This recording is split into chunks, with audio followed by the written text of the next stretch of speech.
Merci d'être sur la télévision Labari pour suivre ce journal de ce lundi 9 décembre 2024. Mesdames, Messieurs, bonsoir, bienvenue à tous. Le groupe de presse Labari a reçu ce lundi matin l'ambassadeur du Pakistan au Niger, Ahmed Ali Sourié, en fin de mission au Niger.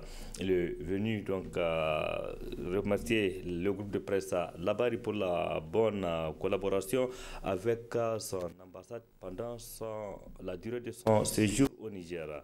Le résumé avec Ismaël Moumouni et Saldoumi. En fin de mission au Niger, le diplomate pakistanais Ahmed Ali Sourié est venu dire au revoir au groupe de presse Labari pour le bon partenariat. L'ambassadeur pakistanais a été accueilli par le personnel du groupe, puis reçu par le directeur général de Labari en lui offrant un présent avant de le faire visiter les locaux de son média. Geste qui n'a pas laissé insensible le diplomate pakistanais. Labari a toujours été très proche de mon cœur. Labari a été la première télévision qui a couvert nos activités depuis pratiquement 2020, et de 2020 à aujourd'hui, nous avons entretenu de très bons rapports, et c'est pour cette raison que malgré les hauts et les bas que Labari a connus durant ses activités, notamment quelquefois des difficultés avec les régimes politiques, nous avons toujours été avec Labari. Nous n'avons jamais cessé d'être les partenaires de Labari jusqu'à aujourd'hui, où nous sommes donc appelés à retourner après notre mandat ici au Niger, et c'est l'une des raisons pour laquelle nous avons choisi de visiter Labari aussi, et offrir notre dernière interview, notre interview de revoir donc sur la télé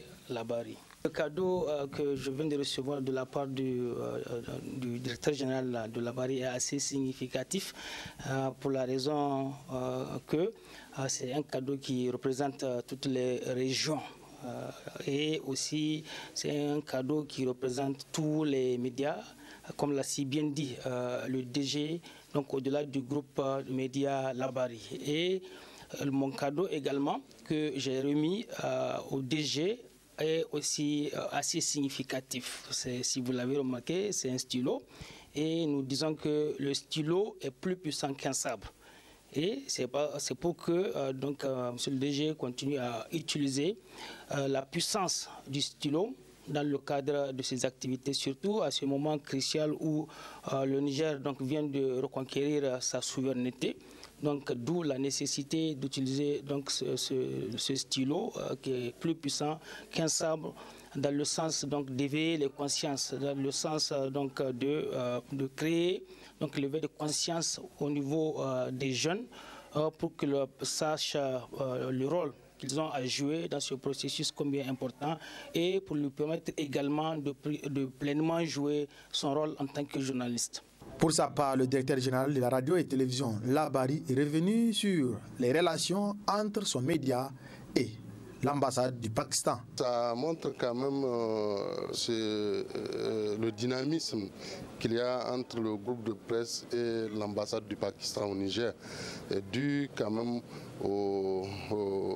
à la personnalité même de l'ambassadeur, qu'il faut le rappeler, est un journaliste de carrière qui est devenu diplomate. Donc ça n'a vraiment pas été difficile. Très vite, les relations se sont liées, nouées, et on a collaboré. Et c'était l'occasion pour nous de lui exprimer toutes nos vœux de remerciement pour la bonne collaboration d'entente qu'il y a eu entre le groupe de presse et l'ambassade du Pakistan. Comme il l'a souligné lui-même, l'ambassade ne quitte pas, l'ambassade est toujours là. Il y a quand même d'autres qui sont là, et notre lien continuera entre nous et l'ambassade et surtout entre aussi nos deux personnes aujourd'hui. Nous sommes devenus des amis au-delà de la coopération. En quittant les locaux du groupe de presse Labari, Ahmed Ali Sirowe a souhaité bon vent aux médias tout en invitant les Nigériens de continuer l'élan patriotique dans cette quête de souveraineté. La compagnie aérienne libyenne Fly Oya a présenté ce lundi matin son avion à ses partenaires nigériens. Fly Oya, il faut le rappeler, est chargé de convoyer les pèlerins nigériens en Terre Sainte cette année, estimé à plus de 5500 pèlerins. L'édition donc 2000 Hajj 2025 se prépare activement, comme vous allez le voir dans cet élément signé Adam Soumana et Cheikh Guisson. Responsables d'agences de Hajj et de la Umrah, responsables de l'aviation civile nigérienne, ainsi que des membres du COVO se retrouvent ainsi à l'aéroport international Diori Hamani pour constater de visu l'appareil de la compagnie Fly Oya mise à la disposition des futurs pèlerins nigériens. Cette compagnie libyenne faisant partie cette année des avionneurs retenus pour le convoyage des pèlerins offre ainsi l'opportunité à ses partenaires de découvrir son joyau. Comme vous le savez, Fly Oya fait partie de compagnie aérienne qui a été retenue cette année pour organiser le Hajj au Niger. Donc, ils ont estimé, comme ils ont eu un avion flambant neuf, donc ils ont préféré nous présenter cet avion-là. Donc, ce qui nous a réunis ce matin. Comme vous l'avez constaté, nous avons visité vraiment cet avion flambant neuf. Donc, Inch'Allah, c'est avec cet appareil-là que nous allons faire la Umrah et le Hajj prochain, Inch'Allah. Donc, place économique, il y a 310 places, plus place d'affaires 25 places. Donc, au total, ça fait 326 places. Au président de la coordination des agences de Hajj et Umrah de profiter de cette occasion pour lancer un appel aux futurs pèlerins. Cette année, comme vous le savez, les autorités saoudiennes ont pris des décisions pour arrêter les inscriptions et l'obtention du visa cette année avant le mois de Ramadan. Donc nous nous sommes réunis en concertation avec notre tutelle qui est le COHO, d'arrêter les inscriptions à partir du 31 décembre 2024. Donc à partir du 31 décembre 2024, donc tout pèlerin qui n'inscrit pas vraiment son nom dans le système GAO, donc ne fera pas le Hajj. Donc l'appel que j'ai lancé à l'endroit du futur pèlerin, donc vraiment d'aller s'inscrire vraiment dans les agences de leur choix. À noter qu'au-delà du convoyage de 5500 pèlerins pour le Hajj édition 2025, Fly Oya avec les agences partenaires sont également dans l'organisation de la Umrah. Avec cet appareil, Fly Oya garantit un transport dans le confort avec un personnel de bord très accueillant. La direction générale de la douane a célébré ce lundi 9 décembre 2024 la journée internationale de lutte contre la corruption. Plusieurs personnalités, dont les membres du Conseil national pour la sauvegarde de la patrie et le président de la Chambre de commerce et de l'industrie du Niger, ont répondu présents à cette cérémonie et qui s'est donc déroulée au siège du syndicat national des agents de douane SNAD sous la présidence du secrétaire général du ministère de l'économie et des finances, nous rapporte Nafissa Yahya et Nasser Seydou. Les douaniers du Niger et les douaniers du monde sont des frères et sœurs. Commémorer le 9 décembre de chaque année, la journée internationale de lutte contre la corruption est célébrée à travers le monde dans le but d'attirer l'attention du public sur les problématiques de lutte contre la corruption. Le Niger, à travers la Direction générale des douanes, n'est pas resté en marge de cette célébration, à l'occasion de laquelle le président de la Chambre des commerces et d'industrie du Niger a rappelé la nécessité de lutter contre ce fléau. Et comme si ce n'est pas suffisant, la corruption érode nos institutions, sape les fondements de nos valeurs sociales et prend une dimension tentaculière en raison du niveau de tolérance qu'elle rencontre. Mesdames et messieurs, c'est pour toutes ces raisons que la Chambre de commerce et d'industrie du Niger est solidaire avec tous ceux qui se conçoivent, s'élaborent simplement pour tarir les sources et couper les sources qui alimentent cet art social dans notre pays. Notre institution consulaire continuera de son côté à tout mettre en œuvre pour soutenir et encourager toute initiative visant à y mettre fin. Dans ce combat, il est important de saluer les efforts déployés par les autorités nigériennes en matière institutionnelle et réglementaire pour endiguer la corruption. La Chambre de commerce et d'industrie du Niger se réjouit de l'unanimité faite autour de la lutte contre ces périls rampants qu'est la corruption et vous assure qu'elle continuera, comme elle l'a toujours fait, à tout mettre en œuvre pour contribuer efficacement à la lutte contre cette pandémie d'un nouveau genre. Notre ambition d'une économie nigérienne saine et prospère nous y oblige, car la souveraineté économique tant prônée par les plus hautes autorités et le peuple nigérien ne peut s'accommoder avec un tissu social corrompu. Prenant la parole à son tour, le secrétaire général du ministère de l'économie et des finances a lui souligné l'engagement des plus hautes autorités du Niger à accompagner la direction générale des douanes dans cette lutte. C'est une pandémie planétaire, mais face à laquelle nous ne devrons pas cultiver la fatalité, nous devrons nous lever tous pour y faire face.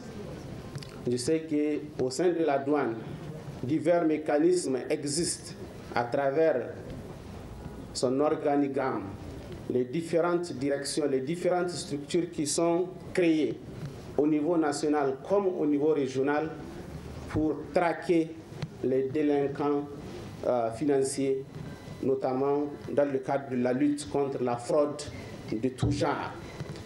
Et c'est en ce sens que je voudrais profiter de cette occasion pour vous transmettre les remerciements des plus hautes autorités par rapport au combat que vous êtes en train de déployer nuit et jour, accompagné en cela par les autres forces de défense et de sécurité, notamment dans le cadre de l'opération Tsaronk-Assa, à travers laquelle nous sommes témoins chaque jour de tout matériel, de toute marchandise, de tout produit prohibé entrant ou sortant de notre territoire. Nous le voyons chaque jour, c'est des quantités énormes. Et en cela, vous savez que ce n'est pas quantifiable. Aux côtés de votre rôle traditionnel de mobilisation des ressources internes, pour lesquelles également vous déployez d'énormes sacrifices, y compris les sacrifices ultimes. C'est pour cela, ce n'est pas un maigre combat, c'est un combat ultime que nous devrons tous nous engager à déployer. Et en cela, en tout cas, la douane bénéficie de tous les soutiens des plus hautes autorités. Les membres du CNSP sont là quotidiennement. Le président en personne rappelle, encourage le travail qui est en train d'être fait. Les hautes autorités au sein du ministère de l'économie et des finances poursuivent dans cet élan. À noter que plusieurs activités sont prévues à l'occasion de cette journée dédiée à la lutte contre la corruption. Il s'agit notamment d'un atelier de formation et d'une conférence sur les thématiques en lien avec la problématique de la corruption. Direction l'hôtel Radisson Blu de Niamey qui a servi de cadre ce lundi dans la matinée à la célébration du 76e anniversaire de la Déclaration universelle des droits humains. Le thème de cette édition 2024 est « Nos droits, notre avenir maintenant ». Le point avec Nafissa Zakou et Abokar Souley. Notre droit, notre avenir maintenant, c'est le thème retenu cette année pour la célébration du 116e anniversaire de la Déclaration universelle des droits humains. À cette occasion, un jeu concours sur les droits humains en milieu scolaire et universitaire a été organisé par le Cercle de réflexion pour la démocratie au Niger, CRD Niger et ses partenaires. Ce jeu, qui a débuté en 2022, revêt un caractère important car il vise comme objectif à faire comprendre aux citoyens leurs droits et le défendre. Le jeu de ce matin est une initiative qui avait débuté en 2022 avec la Commission nationale des droits humains, la CNDH, qui voulait, en fait, c'est là une activité permettant aux jeunes étudiants, tout en jouant, s'inspirer et comprendre les valeurs des droits humains. En effet, à l'époque, pour l'institution, il était question de faire en sorte que chaque Nigérien devienne défenseur des droits de l'homme. Vous conviendrez avec nous qu'il ne peut pas avoir de respect de la protection des droits humains lorsque la majorité des citoyens n'en connaissent pas leurs droits. C'est dans cette idéologie que fut initiée cette activité. Notre objectif visé, c'est de faire en sorte que chacun d'entre vous puisse comprendre, ne serait-ce que les éléments élémentaires en matière de droits. Parce que si les citoyens ne comprennent pas les droits, les peu d'entre nous, notamment ceux qui sont juristes, qui sont dépositaires de rendre la justice, peuvent souvent en abuser parce que c'est des hommes, c'est des femmes comme nous autres. Alors, ce jeu-là vise tout simplement à faire en sorte que chacun d'entre nous comprenne son droit et les défendre. Cela va réduire les chances pour qu'un individu, fût-il président, fût-il tout ce qu'il peut être, ne puisse pas en abuser comme on le voit actuellement. Pour nous, il s'agit de faire en sorte que, ensemble, les questions des droits humains, nous les prenions à charge et que nous puissions chacun être des défenseurs. Les partenaires qui accompagnent le CRD Niger dans sa mission de défense des droits humains n'ont pas manqué de saluer l'initiative tout en encourageant le CRD Niger dans son combat pour le développement de la démocratie au Niger. C'est un facteur d'encouragement et de réjouissance, en ce sens que vous savez que le ministère de la Justice et des droits de l'homme, c'est le ministère qui a l'élite en matière de promotion et de protection des droits de l'homme. Si une structure privée s'engage à faire la promotion des droits de l'homme, c'est tout à fait à notre honneur, puisqu'il contribue à une activité du ministère de la Justice. Au nom de la justice civile, je souhaite d'abord bonne fête de participation, bonne fête de la Journée internationale des droits de l'homme. Effectivement, comme les autres l'ont dit, nous sommes là pour célébrer un document de référence mondiale qui a, comme le représentant du Haut Commissariat des droits de l'homme au Niger l'a si bien dit, qui a une portée morale, en tout cas qui n'a pas un caractère contraignant, mais qui a une haute portée morale au plan universel. Et c'est ce document qui a inspiré, en tout cas, tous les autres instruments juridiques internationaux. Ça n'a pas de portée contraignante, mais c'est pratiquement admis par toute la communauté internationale. Et nous remercions CRD de nous avoir, en tout cas, permis de nous prononcer par rapport à cet anniversaire.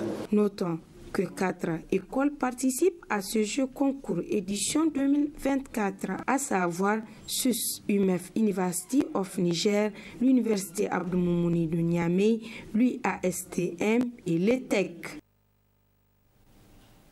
Cérémonie de clôture ce lundi donc dans la matinée du cycle d'incubation agro-business organisé par Sahel Human Voice, une gouvernance activity Shiga Niger, un projet qui a concerné 10 participants. Une cérémonie donc marquée par la remise des certificats aux récipiendaires, nous précise Sekina Sadou Gazibo et Ibrahim Abdou. C'est un moment de consécration pour 9 organisations de la société civile provenant des régions de Maradi et Tillabéri, après 12 mois d'incubation avec le programme de Shiga. Plusieurs interventions ont marqué cette cérémonie. D'abord, la directrice pays de Shiga, USAID, a parlé sur l'importance de ce programme pour le renforcement des capacités locales et le développement durable. Ce cycle d'incubation a regroupé 9 OSC et associations du secteur privé des régions de Maradi et de Tillabéri qui travaillent sur plusieurs maillons de la chaîne de valeur agricole, notamment la production, la transformation et la commercialisation des produits agricoles. Shiga a accompagné les OSC incubés à se doter ou à mettre à jour leurs documents organisationnels comme le manuel et les normes de procédure, ainsi qu'un plan stratégique pour chaque organisation.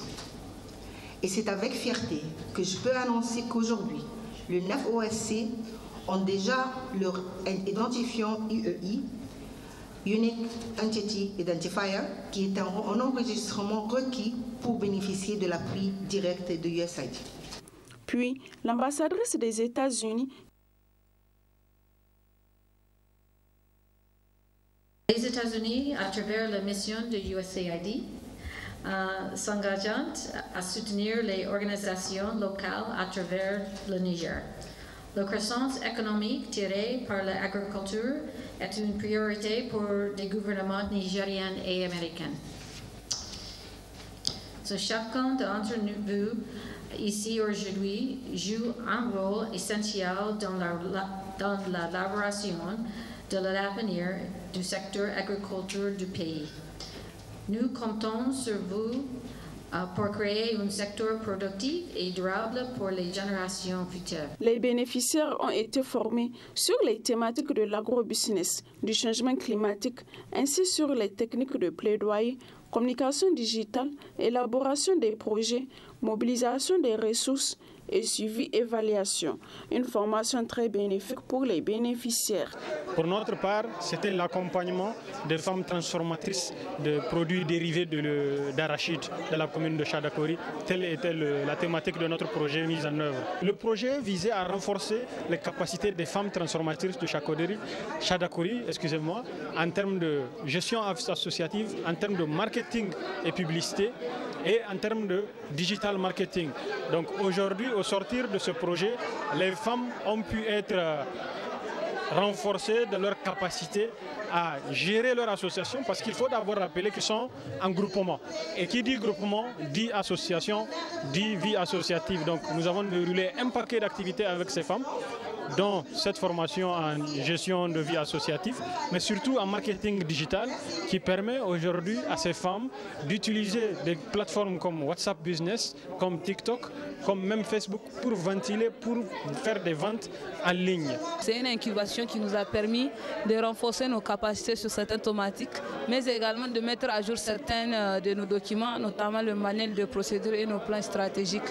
Donc, toujours dans le cadre de cette incubation, Nigériel a pu renouveler son interface ou bien son visage à les médias numériques à travers la création d'un site web et également l'acquisition d'un logiciel qui peut nous permettre de mieux structurer nos comptabilités et mieux gérer nos ressources à l'interne. La cérémonie se conclut par la remise des certificats de satisfaction qui marquent non seulement la fin d'une étape, mais aussi le début d'un nouvel élan pour ces OSC.